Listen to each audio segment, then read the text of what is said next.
Aujourd'hui, nous allons apprendre à interagir avec l'utilisateur. En Java, les entrées clavier sont souvent gérées par la classe Scanner.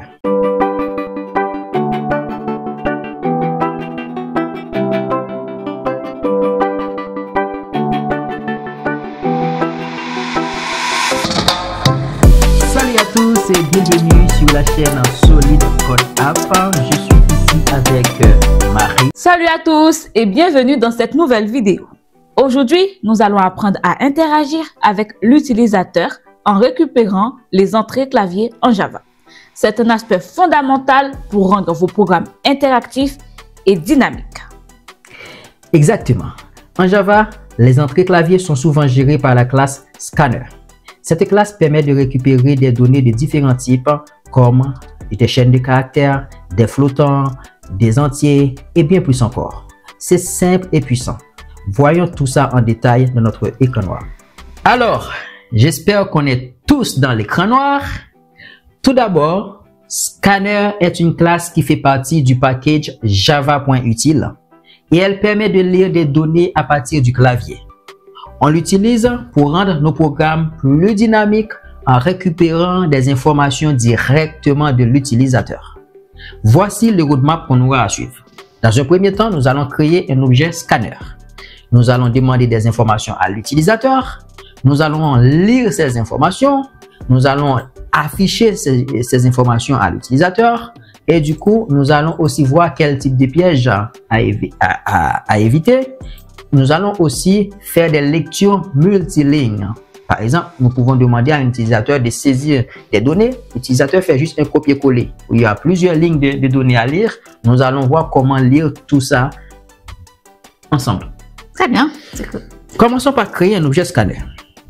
Comme tout objet en Java, il faut commencer par tout simplement utiliser les mots-clés new pour créer un objet. Donc, je déclare le type de l'objet. C'est le type Scanner. Ici, je l'appelle Scanner. Voilà, pourquoi pas. C'est un new Scanner. Sauf que la classe Scanner prend dans son constructeur un argument. C'est un input stream. Nous venons de créer un scanner. Première étape franchie. Maintenant, nous allons demander des informations à l'utilisateur. Maintenant, ce qu'on va faire, on va dans un premier temps demander à l'utilisateur son nom. On va commencer par dire, écoute, l'utilisateur, donnez-moi ton nom. Entrez votre nom.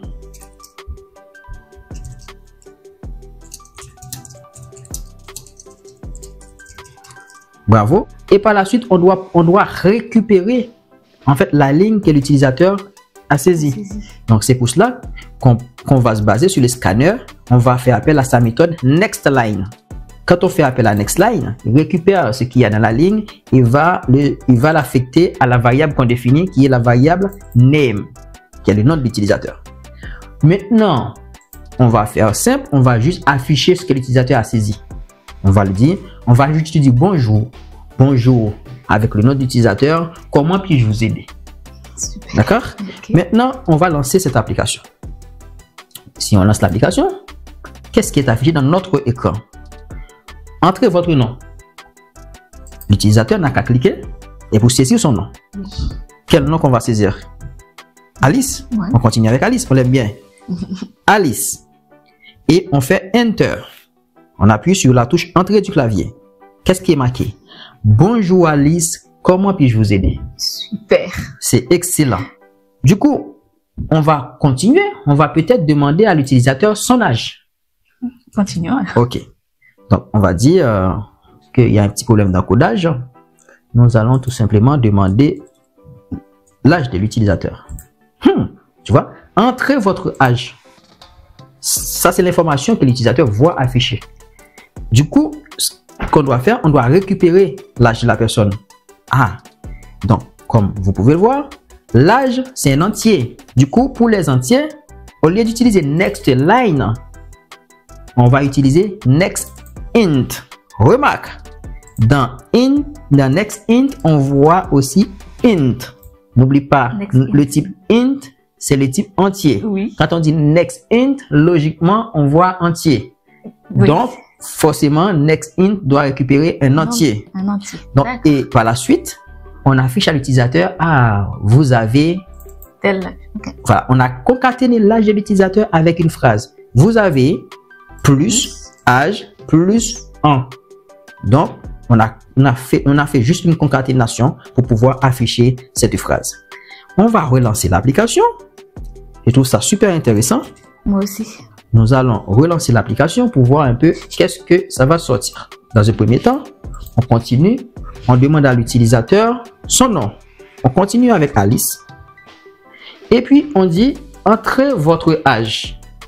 Donc, pour entrer l'âge, nous allons dire Alice a 30 ans. On va mettre 30 ans. OK? Alice vient de saisir 30 ans. Et là, c'est marqué, vous avez 30 ans. Ouh, ouais. Ça, c'est super. Il y a autre chose qu'on peut faire. On vient de voir comment récupérer une chaîne de caractères, Oui. comment récupérer un entier. On peut aussi demander à Alice quel est son poids. Donc, son poids, on va faire en sorte qu'Alice puisse saisir un nombre flottant. Par exemple, Alice peut faire 65,5 kg. Voilà. Donc, du coup, on va lui demander son poids à Alice. On va voir. Non. Demander son poids à l'utilisateur. Voilà. Ah, entrez votre poids. OK. Maintenant, on lui demande son poids. OK? On doit récupérer le poids derrière. C'est pas seulement lui demander et puis ne rien faire derrière. Il faut récupérer le poids. Donc, nous allons récupérer le poids. Pour l'instant, ce qu'on voit marquer, c'est que on utilise un float, le type float. Weight, c'est le mot qui veut dire poids en anglais. D'accord. Donc, on utilise scanner.nextFloat. C'est en toute logique, on récupère un nombre flottant. Avec nextFloat, on récupère un nombre flottant. D'accord. Donc là, si on affiche, on est censé trouver le poids de la personne. On va afficher le poids. Donc, on va relancer l'application. On relance l'application. On se retrouve avec quoi? Entrez votre nom, Alice. Entrez votre âge, 30. Entrez votre poids en kilogrammes. Je vais dire 55,67 par exemple. Enter. Votre poids est de 55,67 kg. Oh oui. D'accord. Ça, c'est excellent. On est en train d'interagir avec l'utilisateur grâce à Java. Maintenant, ce qu'on va faire, on va se dire qu'on a terminé. On n'a plus besoin d'utiliser Scanner parce qu'on a fini de récupérer les données. Qu'est-ce qu'on va faire? N'oublie pas qu'on a un scanner qui est un flux. On doit fermer ce flux. D'accord? Oui. Et pour fermer les flux, c'est simple. T'as qu'à faire scanner.close. Et là, on est en train de fermer les flux pour éviter des fuites de mémoire. Donc, en gros, dans les petites applications, il peut ne pas y avoir ce problème-là. Dans les grosses applications, il vaut mieux fermer ces flux. Dans cet exemple, on a créé un objet scanner pour lire des données du clavier. On demande ensuite à l'utilisateur de saisir son nom, son âge et son poids.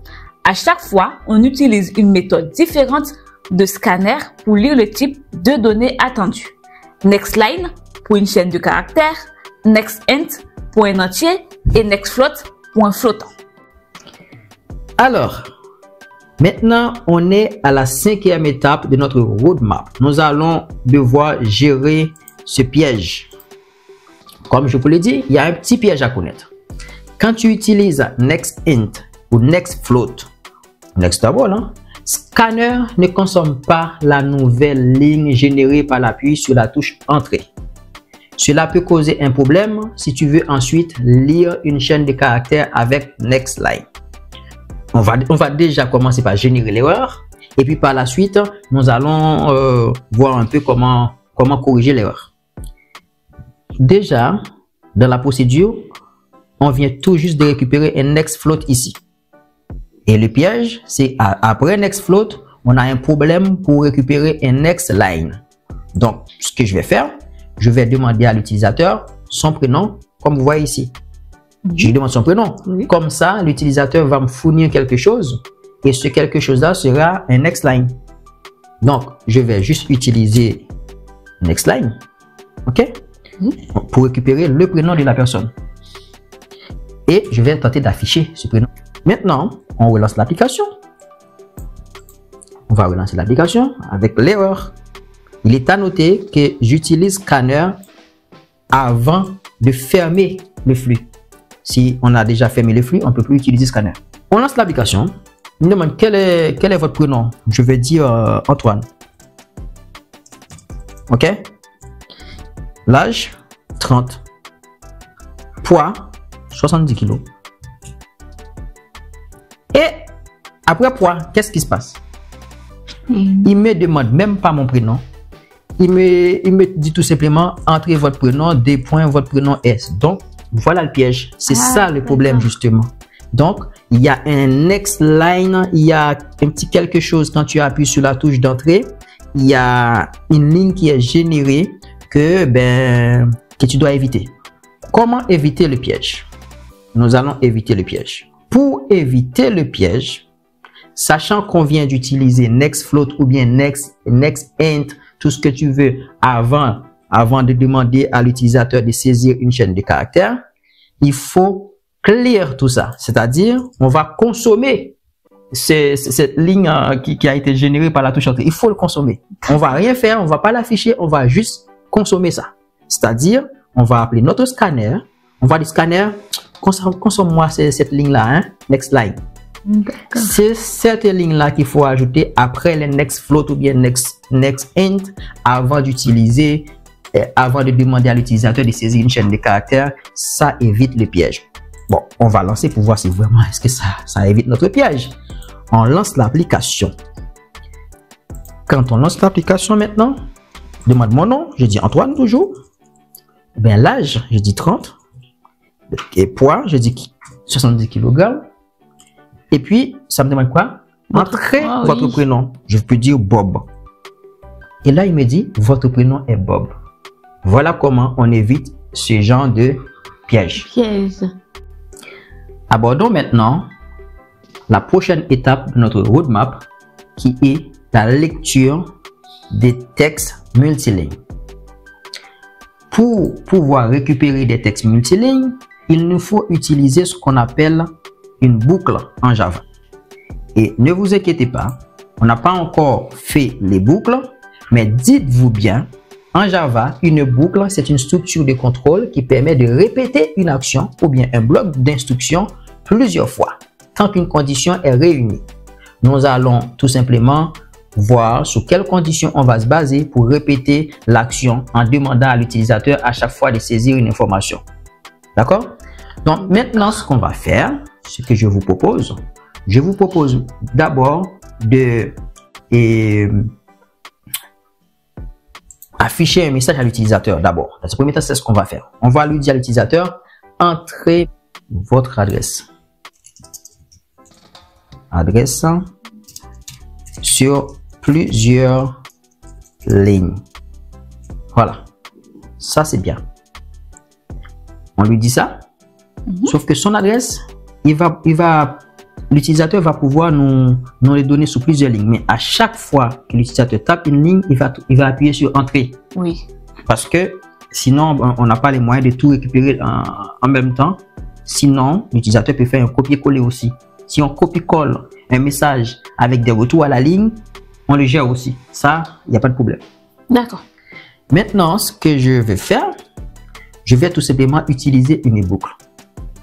Avant de faire scanner.nextLine, il faut réfléchir à la boucle. OK? Donc, la boucle qu'on va utiliser, c'est la boucle while.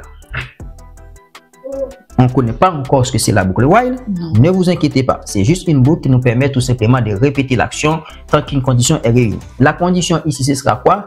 On va dire tant que le scanner contient quelque chose, tant que le scanner has next line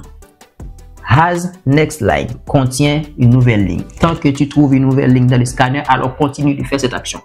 D'accord. OK? Tant que le scanner a une nouvelle ligne, alors il faut faire quelque chose. C'est quoi le quelque chose qu'on va faire?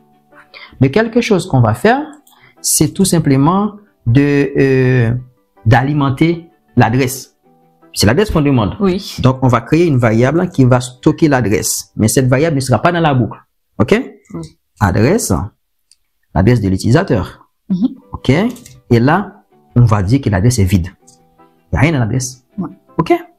Maintenant, on lui demande l'adresse. Donc, à l'intérieur de la boucle while, je vais dire, tant que la boucle while contient une ligne, je récupère la ligne, tu vois, la ligne scanner.nextLine. Et cette ligne, je vais tout simplement concaténer à l'adresse. N'oubliez pas ce symbole.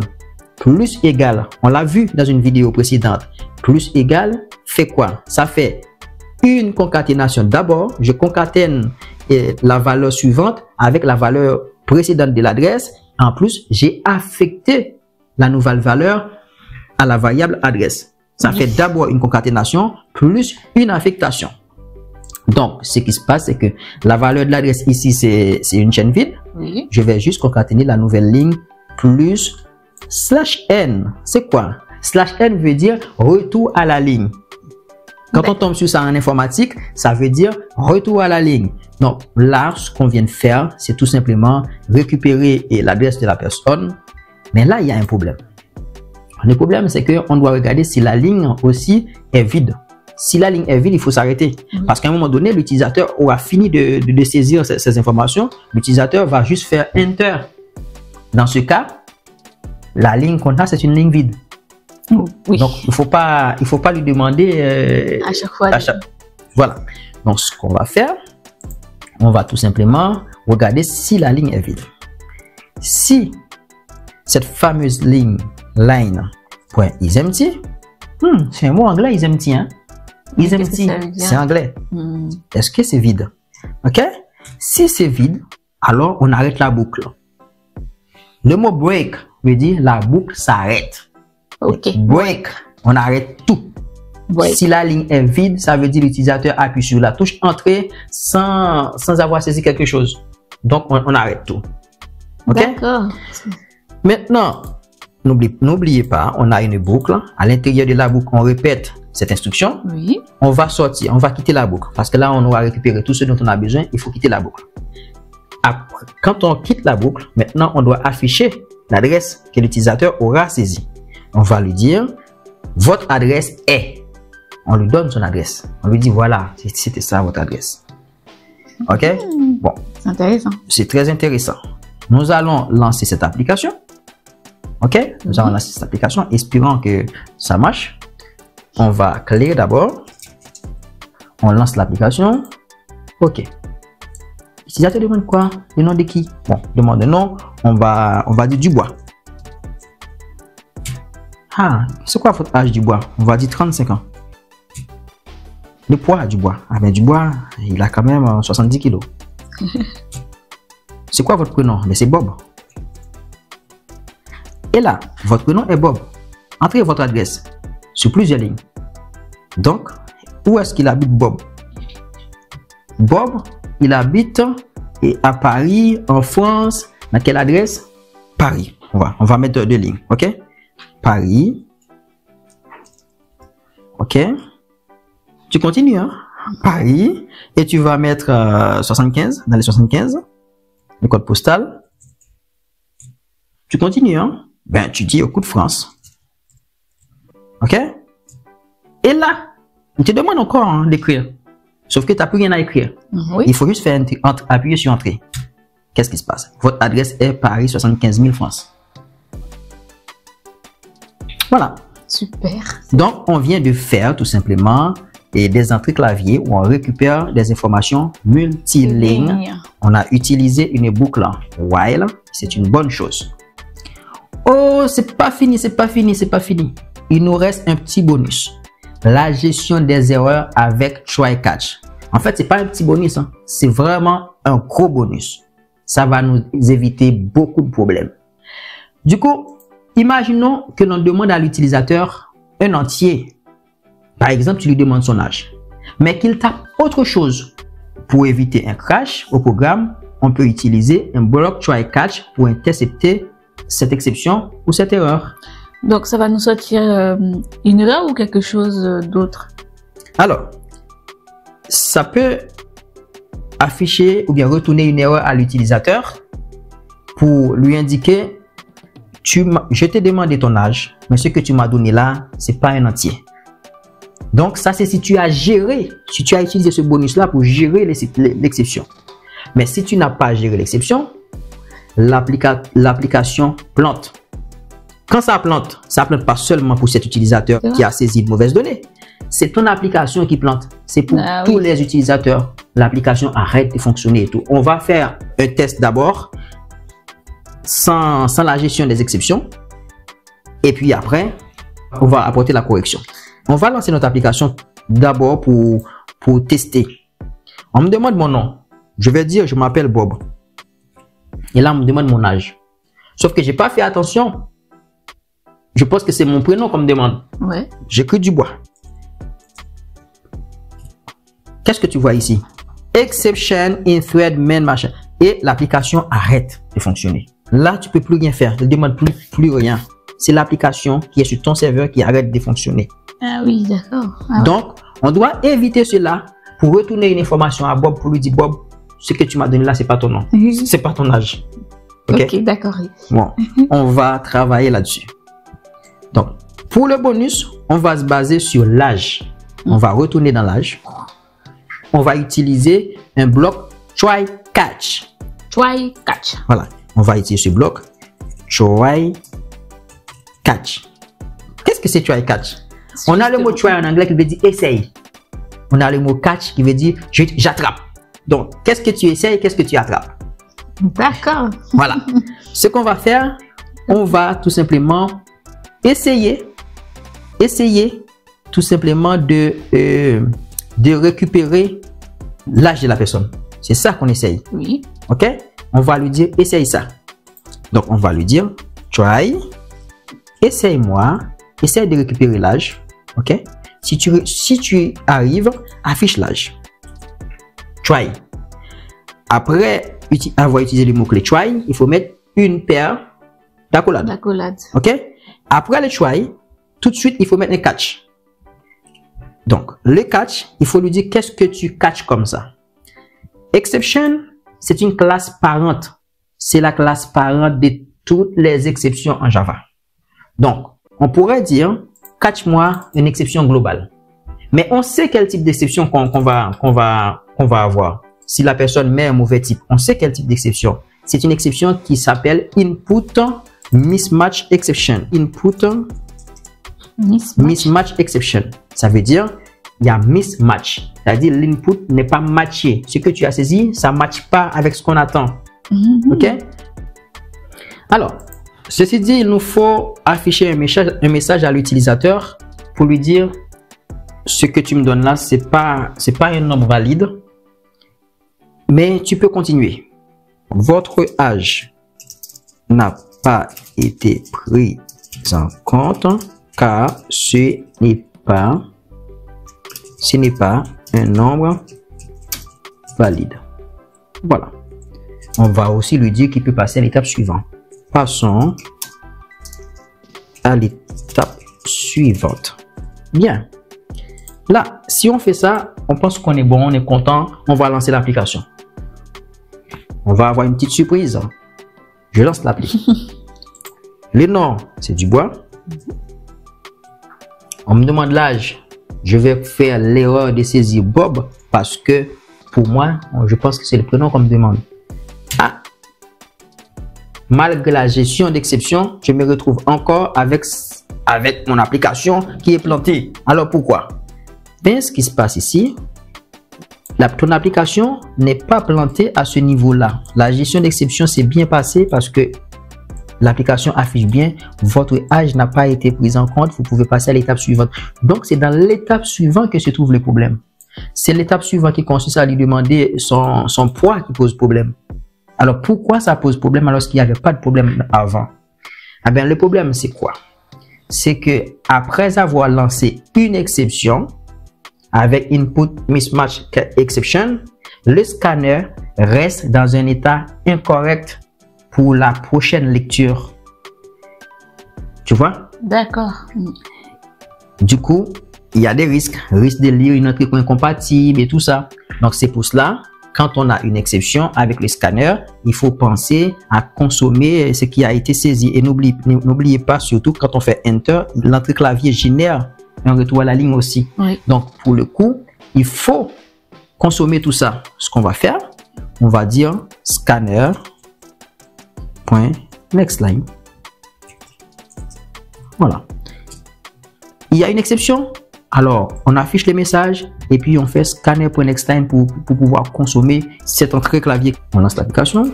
Nom, Dubois. Âge, je vais mettre Bob, encore une fois, parce que je suis têtu. Et je lance l'application. Ah, il me dit, votre âge n'a pas été pris en compte car ce n'est pas un nombre valide. Passons à l'étape suivante. Entrez votre poids. Ah, ça va alors. Ça passe. 75. Votre prénom. Ok, maintenant je peux mettre Bob parce que, ok, je vois que j'ai commis l'erreur. Maintenant, c'est prénom. Et là, il me dit, votre adresse sur plusieurs lignes. Ok, je vais dire Paris. Pourquoi pas. 75. Ok. Et puis, on va mettre France. Majuscule. Ok. Et à partir de là, je fais Enter. Enter. C'est bon. Votre adresse est Paris 75 000 France. Bon, on a réussi à vous montrer comment on gère les exceptions. Sauf que c'est pas encore une vidéo sur la gestion des exceptions. On va faire une vidéo. Dans les prochaines vidéos, il va y avoir une vidéo qui va parler de la gestion des exceptions en Java. Voici une liste de méthodes de scanner que vous pouvez utiliser. Et il existe bien d'autres encore. Il y a le nextLine qui permet de lire une ligne complète de texte, y compris les espaces. Il y a next qui permet de lire le mot suivant jusqu'à un espace. NextInt permet de lire un entier. NextFloat permet de lire un nombre flottant. NextDouble permet de lire un nombre à virgule flottante. NextBoolean permet de lire une valeur booléenne true ou false. HasNext permet de vérifier s'il reste encore une entrée à lire. HasNextInt permet de vérifier si la prochaine entrée peut être convertie en entier. Erreurs courantes et bonnes pratiques. Voici quelques erreurs courantes à éviter et des bonnes pratiques à suivre. 1. Problème de type de données. Utilise try-catch pour capturer cette exception et éviter que ton programme plante. 2. Scanner ne ferme pas correctement. Conséquence, fuite de ressources. Pense toujours à fermer Scanner avec scanner.close. 3. Ne pas oublier de consommer la nouvelle ligne après la lecture d'entier ou de flottant. Utilise nextLine après nextInt ou nextFloat pour éviter ce genre d'erreur. Et voilà, avec ce tuto, tu es maintenant prêt à gérer les entrées clavier en Java.